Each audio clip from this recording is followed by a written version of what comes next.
Hey everybody, welcome back to Relentless Talk Radio. Scott Warren, aka Scotty Yang, and I are here today again for the video lab. We meet here every second and fourth Thursday at 7 a.m. For the video lab, an entrepreneur's guide to evolving online. And today we're going to be talking about some examples of best corporate videos. We're actually going to watch them with you. So I'm super excited because I was going to watch them yesterday just to kind of get up to speed, but then I thought, no, I wanted a natural reaction to the deal. And so that's our story, and we're sticking to it. Cool. How's it going? Oh, I feel a little naked. I forgot lipstick. I might just put it on. Why not? Yeah, I got a mirror right here. There you go.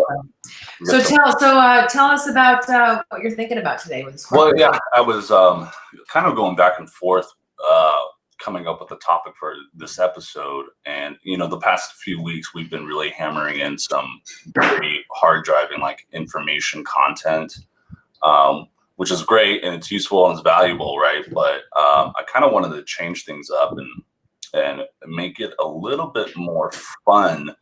And the best way to do that, it's like, we talked about corporate video. We talked about types of promotional videos in previous episodes. So I was like, well, why don't we look at who's done it really, really well? And we can just talk about why we feel like it's effective in its mission, okay. Right? And so there's certain aspects that we'll touch on because I chose 3 examples. And it's a nice mix, right? It's a nice mix of like live action, a mix of like a heavy animation type of explainer type of video. And they're all serving that purpose of getting the message about what the business or service or product is about, right? And it's doing it in a unique way. And so I have 3 examples that they have a range of kind of what segment and what market they're working in and they're trying to service. And then the creative approach is different in certain ways. So I thought it was just a kind of a nice opportunity to really look at who did it really well. And you can pick and pull from that. Like that's the great thing about our creative world today is no longer are we our artists holding close to the vest their techniques and their processes, right? We're now become an open and sharing community for the most part, and we learn and we get better by watching other people's work, and especially the good work. And then that way you can take some of those bits and pieces and approaches and apply it to your own work. And that's how you grow and that's how you improve. So I thought this was a great way to do that. I love that you were sharing that about the openness, which is a perfect example of what we're doing here. I think that it used to be this big secret thing. Like I didn't want to tell you what my process was because then you would duplicate it.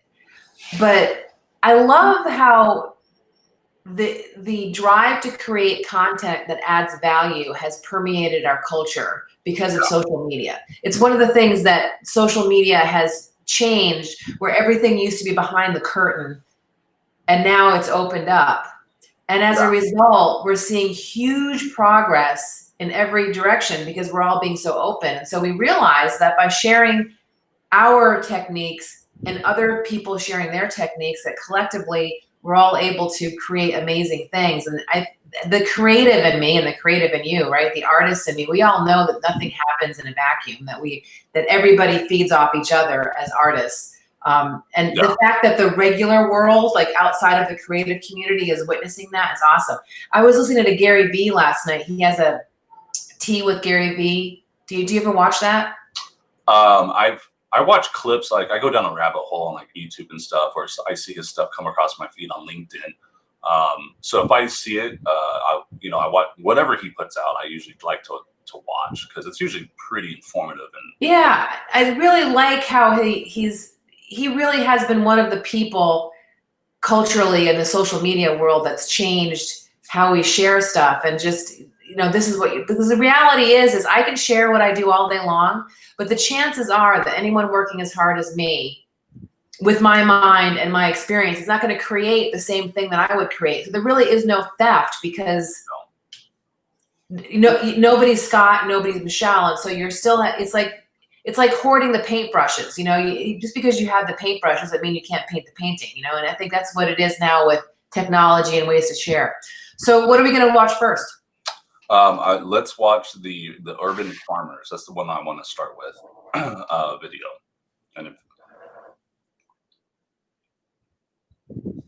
And this is an interesting one because I have never heard of this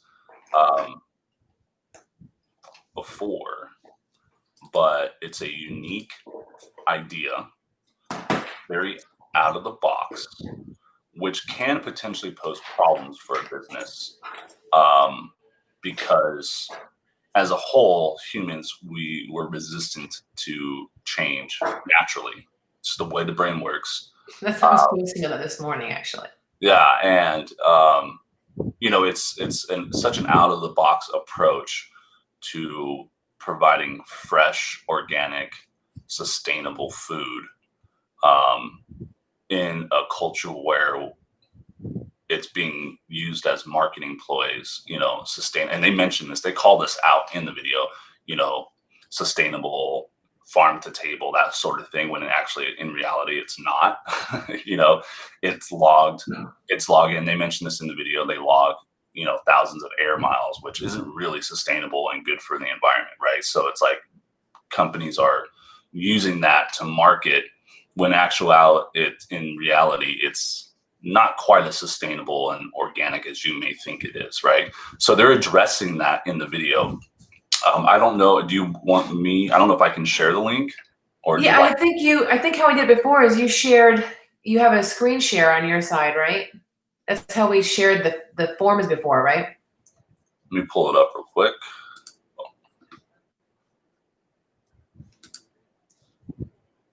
Okay. And then let me. That was the other thing I was kind of joking. I was relieved to see on Gary Vee's video yesterday is that he was, looking at his screen and clicking and figuring stuff out as he was going too. So I've given myself a get out of jail free pass on that. I'm too damn busy to figure everything out before I go live.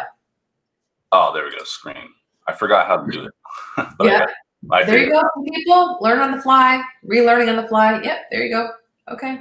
All right. Show on screen. Oops. Let's see. Okay. There it goes. Urban. So what I'm going to do is if I take myself off the screen, it'll make you bigger, but you won't be able to hear me. Okay. Okay. No, that's cool. And then, and then I'll come back. Yeah, you'll see when it ends, so you can come back. All right. So let's go. And this is Urban Farmers. So they went with a 2D type of animation approach. This is what's interesting is because it's such an out of the box approach to what they're trying to do.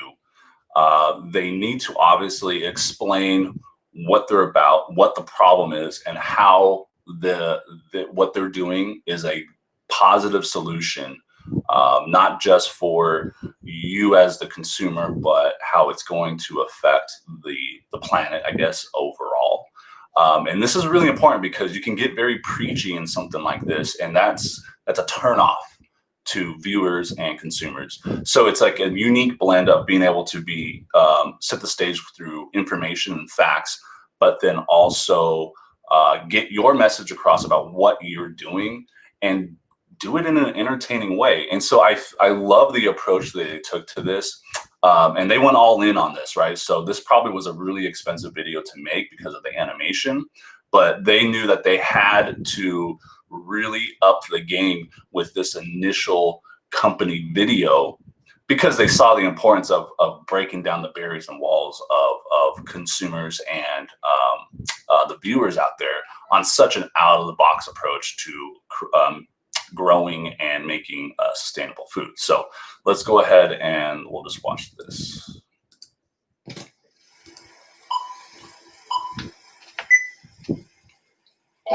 Howdy everybody, we're Urban Farmers, and today we're going to talk to you about freshness, sustainability, and money. Let's start with freshness. Maybe you're thinking your organic, certified, co-opitude, fair to radinated salad is making the world a better place. But if your dinner has more air miles than you do, maybe it's time to rethink what's on your plate. Real freshness means food is grown where it's eaten. It's that simple. So now you're thinking, but I live in the city. Well, that's exactly what we were thinking. So at Urban Farmers, we created us some butt-kicking technology to grow the most sustainable fish and vegetables up on the roof in the heart of the city. But hang on, did I say growing fish? Damn right. We built ourselves an all-in-one system of fish, water, and plants. They work together, and we don't need none of those chemical fertilizers, pesticides, or any of that other stuff you don't want in your food. Yeah, we're putting the ability in sustainability. Let's talk money. Here's an economic lesson for y'all. People pay money for food. And any machine that makes fresh, delicious food is a money-making machine. Need some proof? All right, let's take this outside. So, here we are on a rooftop farm. The whole thing runs like a big-ass Swiss watch full of fresh fish and healthy vegetables. Delicious. I just love kicking my feet up and watching the fish roll.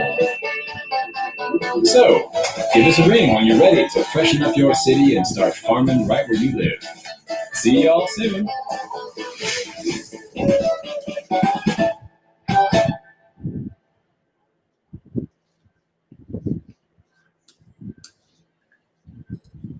Wow. Like done. Wait, hang on. There you are. Wow. I mean, Whoop.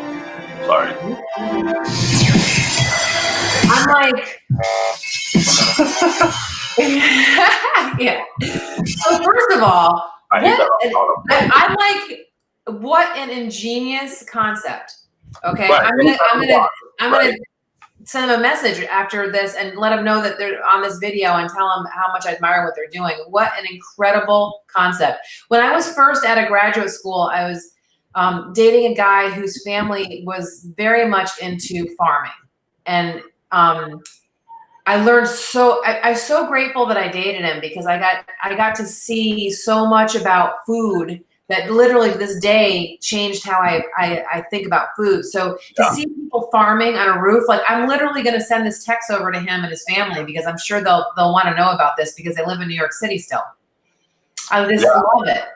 I mean, it's a great idea, right? Like I said, it's they're very thoughtful in their approach on this, right? Because they knew that this was probably going to get a little bit of pushback in certain areas. Sure. And they needed to approach this in a informative, because there's a lot of information in there in terms of setting that stage of like where we're at, where the I guess the culture of food making is currently, and how this idea came about and what they're doing and how they're solving that problem that is seen in the industry. And so, I mean, just now they used like written, how was the animation done in that film? Do you think? Like how so? Like how did they create it? What tool did they use? I'm assuming they used After Effects, probably a combination of things. For the business owner who's just starting, they might be looking at that going, I could never do something like that because I can't do the animation. However, it's not, they were able to spend the money and the time on the animation because I'm sure they hired some heavy hitters. Is that you're right, the animation was very well done in that. But I also think that you can tell this story. You could use I was having a conversation with a friend of mine the other night about getting a message from someone and not really thinking about that particular person and their value structure and their stuff and where they live and what they do, but listening to what they're saying and say, you know what, a lot of this might be BS because of who this person is, but there's things in this message that I can extract and use. And so that's what I want to encourage small business owners to do in this particular video, that maybe you don't have the budget to hire an animator and maybe you don't have the wherewithal to do it yourself, but the elements of this video that were very important were those of storytelling and getting across a message that you can create a farm on your roof in an urban environment and they will partner with you. Right. And I really love the way they put the fish and the food together and they illustrated that. You can do that with still shots that you take on your iPhone or little tiny videos that you do of whatever it is that you're doing. You don't need to have the big animation. Now, a couple episodes we talked about hiring a production company. Seeing videos like this is important because then you can, when you hire the production company, you can say, hey, you know what? I saw this video on the Video Lab and I really loved how they told the story with animation. Is this something you can provide me? And if so, what's the cost of doing something like that? Or is this something we need to build up in stages? Is there a smaller way that we can add animated video to our story to highlight the points? You know what I mean? So I think it's a great video, and I really love the concept. And I'm going to reach out to Urban Farmers right after we get off this show and say kudos to you guys. It's awesome. Yeah, I mean, it's great. So if we want to connect this back to one of the previous episodes where we talked about the story blueprint, you can see those elements in this video. This is what we would consider an explainer video, which is the perfect type of video they need for this type of company, right? This is a new concept that they're bringing to the table. You know, we need to make sure that we are informing our viewers, educating them along the way, right? There's an education component, right? Because I'm sure most of us didn't fully know the story behind some of the sustainability and like the extra miles that food travels, that's so-called organic, but also it was entertaining, right? It kept you engaged through the entire thing. And what they do so well with this explainer video is they're sending you on that roller coaster, the ups and downs, right? And you can hear that in the music, right? It starts out fast paced because you want to hook them, right? And then it does slow down a little bit, right? And it's a music change, and there's some sound effects in it, kind of that transition from that faster pace to a slower moment, and then it picks back up again as they go towards the end. That's a great example of how you can take what would be seemingly dry information and make it informative, educated, but entertaining at the same time. Whomever the agency or whoever they brought in to do that, I mean, they nailed it. They knocked it out of the park. They told a really good story, and it's just a really good job.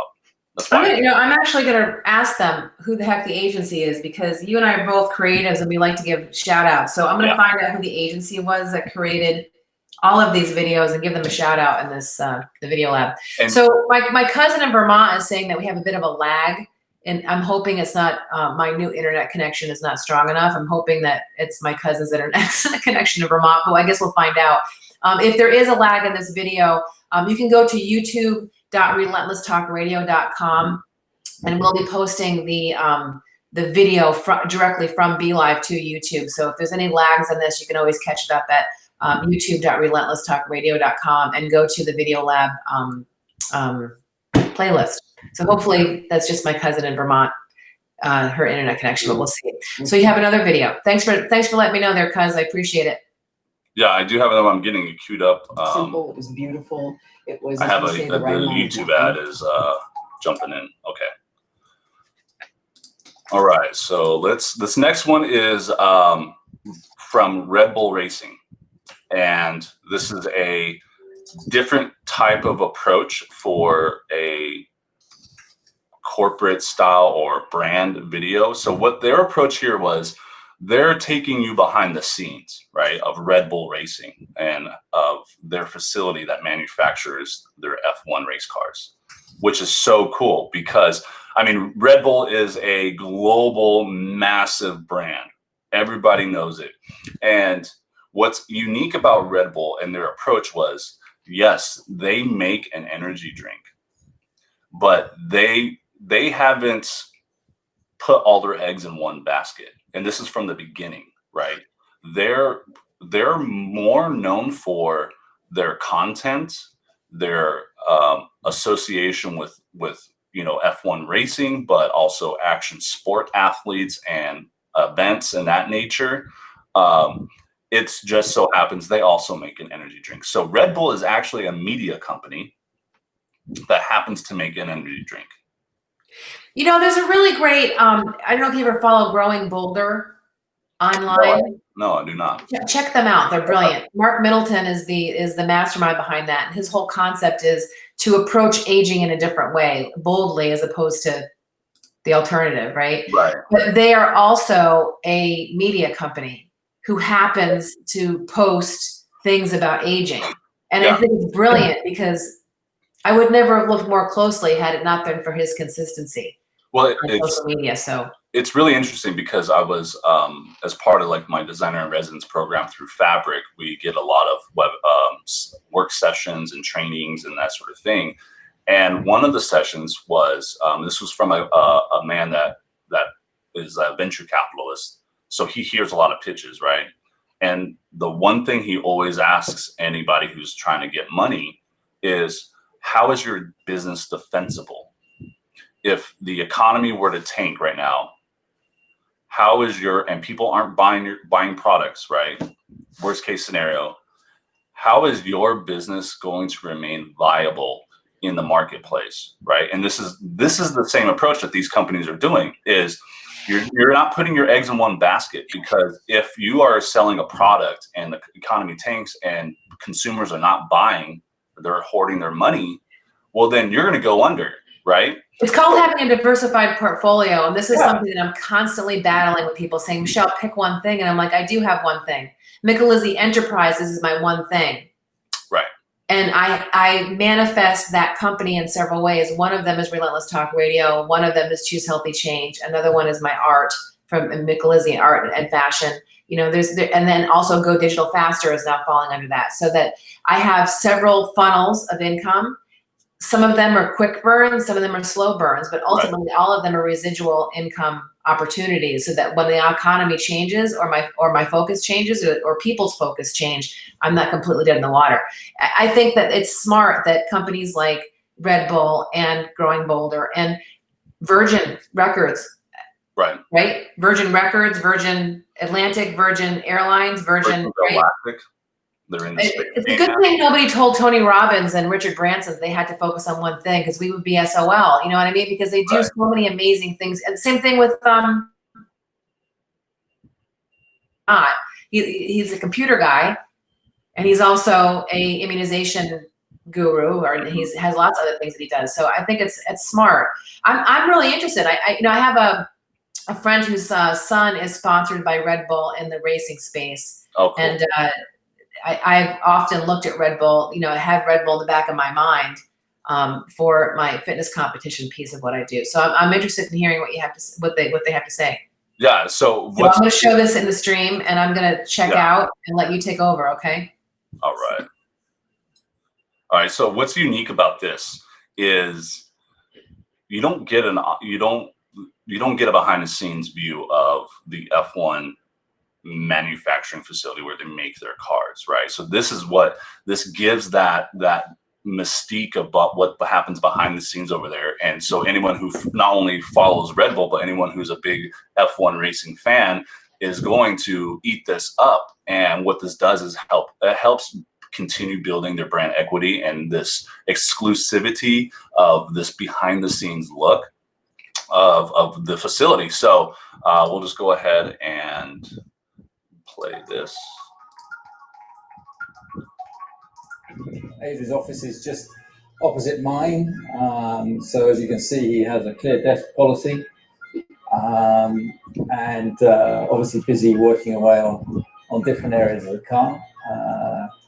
This drawing board has followed him from Williams to McLaren to Red Bull. Cost me a bit of money to get it out of McLaren, but again, it's produced some great and fantastic race-winning cars. Most important room in the whole factory is the executive toilet. Obviously, there's a code for that only 3 people have the number for. A lot of inspiration happens in there. That's where Adrian gets most of his ideas. And then the trophies that the team has won over the last 10 years, really. It started with the trophy that is on the shelf on the far left-hand side, which was the first trophy that David Coulthard won.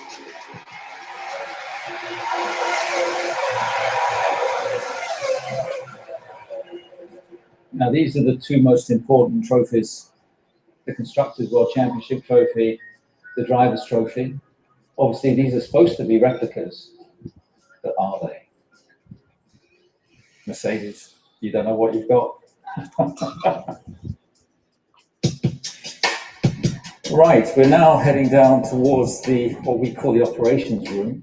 Basically, we have a lot of information to and fro from the factory to a Grand Prix weekend. It saves us a lot of money because all these engineers that are based in here don't have to travel to Grand Prix.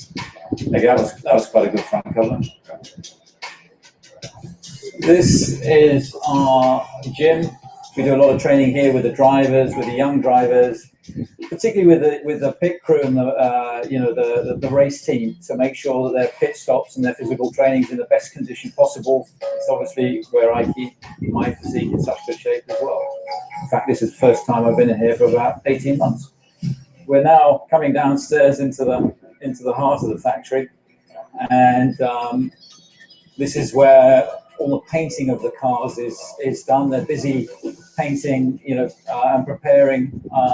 We've got 5 paint booths where the cars are turned around after every Grand Prix in preparation, and for each race to make sure that the livery is absolutely pristine. Of course, weight's very important with that as well. So you won't see them using lots of filler and primer. Everything is kept to an absolute minimum. This building actually started life as Jackie Stewart's Formula One team. This was the Stewart Grand Prix building. Basically, within this building, we have a machine shop where probably up to 90% of the machining that we do of all the components is done in-house. We try and produce up to about 85 to 90% of the car in-house. It's a busy day. That's why there's all these shops that are lined up to go into the 4 different autoclaves that we have. These ovens are constantly working as we vacuum form carbon fiber and composites, which obviously create probably up to 90% of the car. So at that time of day where it's about 4 o'clock, where everybody's having a well-earned cup of tea, playing a bit of table football, there's a bit of a league going on. Don't ask me who's winning. We do our best to try and make it a fun environment. People enjoy working here, and I think if people enjoy where they work, then you get the best out of people. I hope you've enjoyed this whirlwind tour of Red Bull Racing, seeing all of the racing.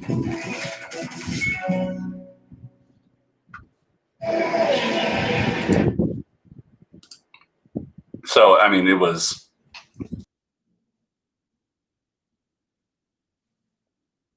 look at the behind the scenes of the facility. It's very niche focused to that specific audience within the brand that follow the brand, because I'm not I don't follow F1 racing, but I still found it extremely interesting to watch, and it kept me engaged. And it was really interesting. You see how they threw in there at the end there, kind of the internal culture and his philosophy as the leader of that facility towards creating that culture and environment for their employees, right? So that was an interesting little touch to throw in there on top of the behind the scenes type of look and feel of the piece. What I also thought was very interesting is that I think sometimes when we think of Red Bull, we think of, at least I do, kind of like the racing part of it, which is more of a, I'm not sure what the right words are to use, but to see the excellence and the pristineness of the facility. Yeah. In comparison to maybe seeing, the Red Bull track and the kind of the population that's attracted to that, and kind of the mayhem of it, and it's kind of messy and all over the place, and but in order to make that happen, that kind of organization and excellence has to happen behind the scenes, and also the F1 part is different than the NASCAR kind of stuff that I see so much of, and nowhere in there did you think about energy drinks. No, and it's not exactly. And that validates the point I was making earlier, is like they're not an energy drink company. They're a media company that happens to make an energy drink. And they're a racing company. Yeah. I mean, I love I love companies that have kind of thought out their brand so fully and are constantly adding and evolving. They're not just stuck in one thing. So they may have started out as a media company. Do you ever hear the story about Shell? When I was a financial advisor, I loved telling the story. Do you know what Shell Oil started out as? No, I do not know. An antique company. Oh, interesting. So what happened was the son inherited the company and decided that he wanted to start distributing antiques throughout the world. And so he had to, get ships. And when he got the ships, he needed oil. Yeah. And so as he started to, basically put oil in the ships to be able to distribute the antiques, what started to lead was oil. And that's how Shell Oil became Shell Oil. Before it was Shell, I think it was just called Shell Antiques. Something, but it started out as a antique sales company. Well, and that's the same thing for a company like American Express. American Express wasn't a finance or credit card or finance company. They originally were a parcel service. That's why it's called American Express. Back in the 1800s, and there was a certain point that they made that shift and that transition into I think credit or loans or stepping into away from parcel service to finance. You and I have had this conversation a lot because we meet once a week just to kind of to talk about this episode coming up, but also just to kind of touch base with each other. And as entrepreneurs, sometimes you can beat up on yourself a little bit that your original intention isn't going the way you thought it would, or as fast as you hoped it would, or it's taking longer than you think it should, or blah, blah, blah. But I think these conversations are so important for entrepreneurs to keep your headspace right, because your original intention can end up in a completely different place. It is so much better than what you would have thought had you not been through a season of trial and error. This past year has been just a huge learning lesson for all of us with COVID. With me and my father's death, that I needed to remove from my life, and those things that are going on in the back end of things really do make your business and your life evolve. And being open to the evolution is so important. So what's the third one? Third one. Oh, let me just jump back to this one real quick. I just want to make a point. Is if you notice, in comparison to the urban farmers, production value is much different than urban farmers, right? This for the bigger company. This was on the fly. This is on somebody's cell phone. Organic, this is the sort of thing that any small business can do anytime that they want, right? It doesn't, even Red Bull produces some really high quality, high production value media, right? Yeah. But this, as a behind the scenes, allows you to have that authentic, organic, not polished look and feel. And that's exactly what this was, but it's also extremely effective because you're giving folks a peek behind the scenes to what, your world is like in that world. And we talked about this just a few minutes ago about not holding your cards so close to the chest, because that's just not the way our culture works now. In the community aspect, we're very much so about community. This is helping them as a brand build and continue to reinforce that community aspect, especially amongst their F1 racing viewers and customers that follow that sort of thing. Especially if you're a fan of one of their drivers, you're going to eat this up, and you love that. So give your customers something to eat up and become even more of a fan of your business or brand about. Love it. Okay, so give me a second. I got to queue up this other one here. I really love a lot of the stuff that Red Bull does. That's one reason why I chose this, and I thought this was it was a different approach to what we know as a corporate video, right? A corporate video can come in many different ways. All right, so the next one I have is from Airbnb, and I love this one because it's a different approach. but the message about the company and what they're doing is getting across. And what it does is it's making this, they're approaching it from a very humanistic standpoint. It's not about the company or the brand. They're not making it about that. They're making it about the hosts and how hosting Airbnbs has affected their life. And it's not, so they're not bombarding, we're not in our culture now, is we've been for years and years and years, since the 80s, been bombarded with marketing messages. And it's even more so now with the digital evolution. And so brands and businesses are having to come and promote their things in a more indirect way, right? About connecting with their consumers through human stories. And this is a great example of how they've done that. So I'm smiling because yesterday on the radio, like all day long, I still listen to the radio in the car. Yeah. Airbnb, you can actually rent a Blockbuster. Oh, I saw that. I read that article. Oh my God. And I'm thinking, I would never do that, but how genius of Blockbuster. Right, and it's I saw pictures of it, and it's literally an old Blockbuster building that's closed down. Someone bought it and refurbed it into an Airbnb that's Blockbuster theme or something like that. So Blockbuster gave them permission to say Blockbuster?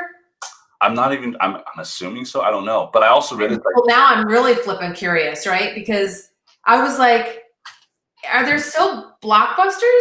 You know what I mean? There is. There's one Blockbuster, and I think it's in Oregon. I just read this also because Blockbuster earlier this week, because they still have their Twitter account. I guess and it's been dormant for a while. They tweeted out for the first time in forever yesterday. There's actually still one Blockbuster still operating. Here's another example of the evolution of business, right? Like when we were actually probably not when you were a kid, but when I was a kid, were there Blockbusters when you were a kid? Oh yeah.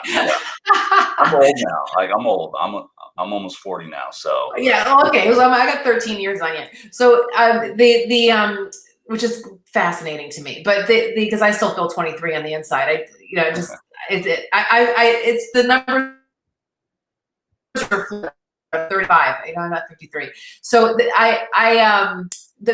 fact that Blockbusters went away, because going to get your movie was such a big deal, and now you can. It's amazing what's happening with streaming video. If you were to upgrade, I forget what my telephone. If I were to upgrade to a different plan, they give you streaming Disney for free. Oh, right, yeah. So it's just amazing that we used to have to drive to go get and wait in line and all of that. Now they're actually giving that stuff away for free. Right. Isn't that and Netflix at $8.99 a month. It's amazing to me. And then you would think, like, how could they possibly make money? But Netflix, when I had my financial advising office with Edward Jones, their stock price was like $6.46. And I used to tell people, I don't know, watch them because this is interesting technology. And Edward Jones had them on the buy list. Yeah. When they were not making a shit ton of money, quite frankly. And if you had bought Netflix when it was, I don't know what it is today, but I'm sure they're actually their production company is second only to Disney at this point. Did you know that? No, I believe it. I heard an interview with him on a podcast at some point, I think with Tony Robbins. It just is extremely interesting. So let's go ahead and take a look at this as usual go over. Okay, yeah, and just notice the very humanistic approach to what they wanted to get their message across on this. I find it very interesting, and it's global, so it's hosts from all over the world that have taken part in this. People all over the world are renting their space on Airbnb. We asked some of them to share their reasons for hosting in their own words. The extra income allows us to follow careers that we're more passionate about. We're saving up money for our wedding. The money I earn with Airbnb allows me to spend more time with him. We are saving for a bigger house, and our Airbnb money is going into that deposit. After the kids left home, I had all this extra space, and Airbnb helped me fill it. Gracias a Airbnb, tendré una mejor jubilación y en 6 meses. There's so many people in the world that want to travel, and there's so many people with spare rooms. This year, we have helped over 400 people. We already had over 75 guests. Airbnb is like the magic link that just brings the two together. I soldi che guadagniamo su Airbnb li usiamo per viaggiare. Within a week, I had my first reservation. Me gusta hospedar porque así practico mi inglés. Hello, how are you? It is an amazing house and the view is second to none. I enjoy seeing people's faces when they arrive and saw the view for the first time. One amazing thing is that I get to help people live their dreams. And that is why I host. Welcome to Airbnb. Benvenuti su Airbnb. Benvindo a Airbnb. Welcome to Airbnb.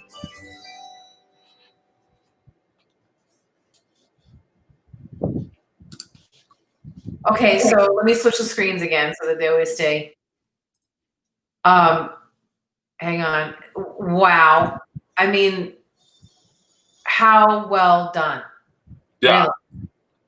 No, I agree. It's again, they took the approach, let's make this a human story that's talking about how our business and our product has bettered their lives.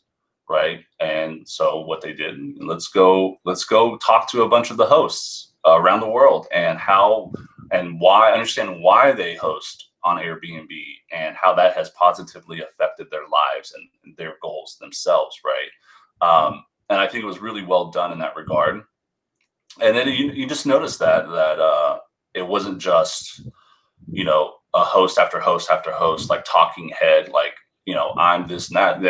They subtly interjected additional comments about the brand in between those set testimonials of why Airbnb is so great. And it was very well done. Simple, right? It's a simple concept. Like obviously they had, you know, they hired like, you know, really good crew and that sort of thing to shoot it. But the concept itself, again, we're talking about watching something and taking frameworks or bits and pieces from the framework and ideas from that completed video from someone else and making that your own. And you can do that very simply on your own as well. Like this is something that could have been, you could do as your business on your phone as well. Like you don't need a full crew to do that to achieve the same mission, because the blueprint is what matters, not the full-on execution of it. So for example, I have a landscaping company I talked about doing a before and after video with last week, and they weren't prepared to do that. But I thought to myself, you know, if I were you and I was a landscaping company, I would get testimonials from before and after pictures and testimonials from all of my clients real time, every single job that was amazing, right? And I would stockpile those videos to do one and I would create a template and then just flip out the videos. Yeah, I mean, especially for a business like that, before and after photos and customer testimonials are basically what drives and gets you leads for new customers. You have to. That's a must have. Even if it's just a simple iPhone snapshot, you know, and then if you have like a bigger project, you know, doing a time-lapse video, get a GoPro, right? Get a GoPro. And if it's a big project, it's going to take several days. Set it to 30-second intervals and set that up every morning. And then you set it up, start it, and your hands off, right? Like that's what I did with we had a big lamp, you know, we read at the beginning. I saw that. Yeah, and I did a video out of that. You know, obviously I had my camera, so I was out there and I wasn't working. So I was like, well, I'm going to shoot something. But even as simple, I did the days that I couldn't be out there filming, I just set up my GoPro and did time lapse and used that and cut that inner. Can you do me a favor? Can you put an example of that video in the comments below so that we can, you know, to the right for you, but below for everybody else. So Scotty, we did it again. It's 45 minutes. We can't get 30 minutes if we save our life. Every once in a while we hit it, but oh well. It's a good thing we don't have bosses we can go over and. I know, right? Yeah. Well, I just hope that, you know, it helps, right? Because we talked about the blueprint, the story blueprint, building types of videos to promote your business. And then I think was a great opportunity to show some really awesome examples of how that was executed. And that can help kind of jog the creative juices in your brain. And you can pick and pull some things like, oh, I liked how they did this, so I'm going to try this myself. And I liked how you picked something that was like high cost point, something that was a low cost point, and something that was a middle cost point. Because the first one you showed us was a high cost point. The second one was a low one. And the third one was a medium cost point, as far as if you were to hire a production company to do it for you. Yes, that's correct. Yeah, the animation would probably be the most expensive. But in terms of the purpose as an explanation type video, that's something that is very effective right now in the market. And like we talked about that, like being able to, it's really expensive to hire a company to do animation. So I actually remembered a tool this time. So I was actually going to put that on the bottom of our screen here. So yeah, it's probably a paid tool, but what this is a tool and a website where you can basically make your own 2D animation video, right? And so they have a bunch of preset characters and scenes and stuff like that, and user friendly. I was reviewing the website and some of their demo videos. And that's one way, like if you have a product that you want to try to get, or maybe your service is a little bit complex, this could be a great option for you to get it done in-house without having to source it out. Because a good quality animation is not cheap. And you're probably running anywhere between $3,000 to $10,000 a minute, depending on the quality of the animator.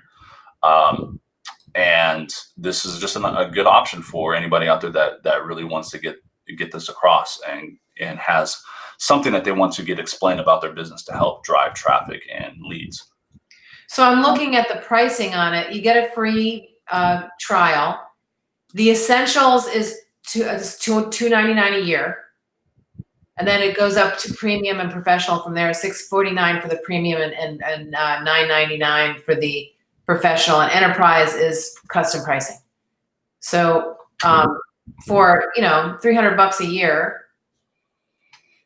Yeah, I mean, and obviously there's a learning curve there, but I think that depending on the type of business that you're running, you're going to get a lot of life out of that, and it would be worth the sweat equity to kind of get familiar with that tool and utilize it to help promote your business. And they have a couple examples of the different types of animation.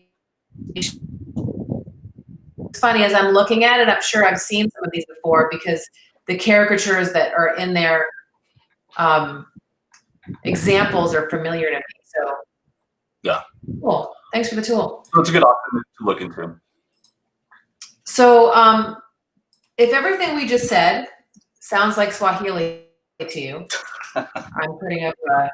You can meet with Scotty and I, and we will help you figure that out. We'll do a free consultation with you if you're trying to introduce video into your business and you just decided, it's time to do that. And I'm a little confused. Go ahead and go to meetwithmick.com and choose the Video Lab consultation, and Scotty and I will chat with you.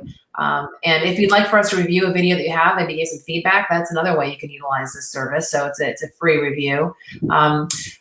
So that is the end of episode 10 of the Video Lab, an entrepreneur's guide to evolving online. You can always go to youtube.relentlesstalkradio.com and look at the Video Lab playlist. So all the Video Lab episodes are there. And of course, you can always revisit Facebook at relentlesstalkradio.com's business page to see. And there will be a playlist there too. I just have to get some time to pop them all into a playlist.